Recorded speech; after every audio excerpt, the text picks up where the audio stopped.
I'm still a semi-believer in Illinois. As a Oh, let's go. Let's go. I knew it. I knew it. Let's go. in that region. I mean, number one, the team is uber talented. They're super inconsistent, which is like what you're kind of looking for if you want to bet a future on them to get to the Final Four, or to have them coming out of this region.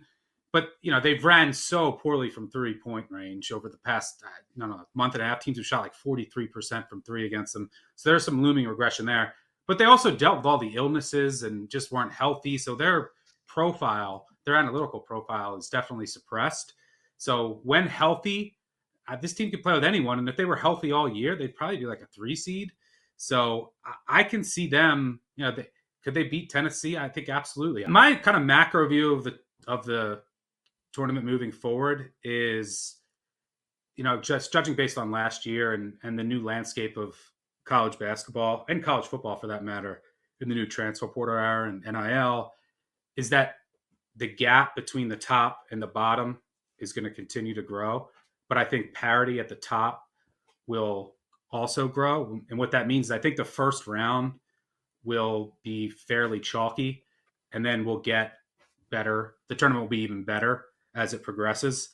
Hopefully you just don't have a team like UConn every year like it's been. I don't think we'll have that for the next couple of years.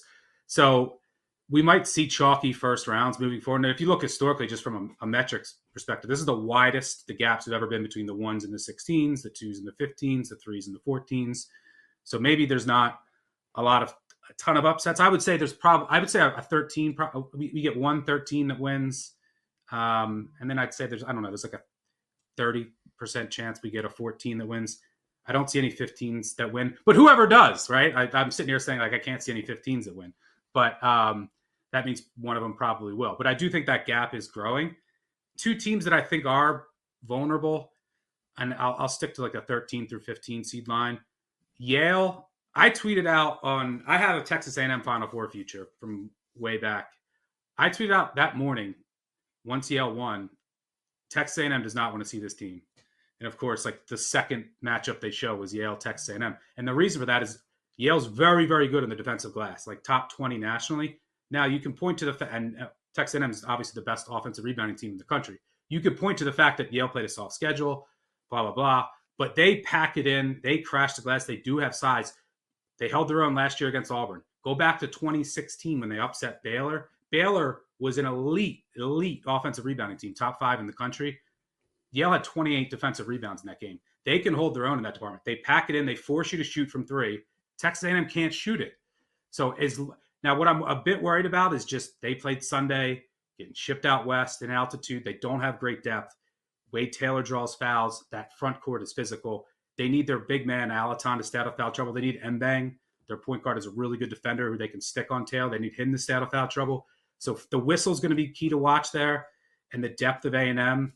But I think Yale matches up really well. They're going to have a shot to pull off the upset, unless you get like a Wade Taylor game from 3, or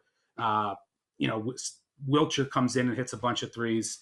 Poulikitis is a guy that can get hot and like carry a lower seed. So I think Yale's dangerous.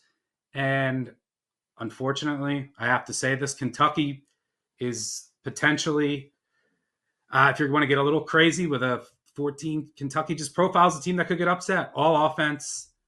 Their defense is shaky. They might not be at 100% health. Well, they definitely are, but we'll see on Lamont Butler, who's huge in this matchup. And their shot volume profile isn't great.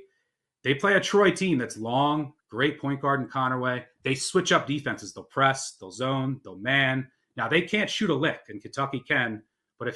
And you got to shoot threes against Troy. But if Kentucky has an off-shooting night, Troy can hang around here, and then maybe Kentucky gets tight again with all of the pressure on them. That Troy team can be tricky, especially if they can make any threes, because they cannot shoot. They'll chuck a ton of threes. They'll go after the offensive glass. They'll try to score at the rim. But if Butler's not 100%, they can force turnovers here, and they could be a weird team to play, and they're very well coached under Scott Cross. So I think Troy could potentially be live against Kentucky. If Kentucky's threes aren't falling, they're going to get their chances to shoot them. They could be in trouble.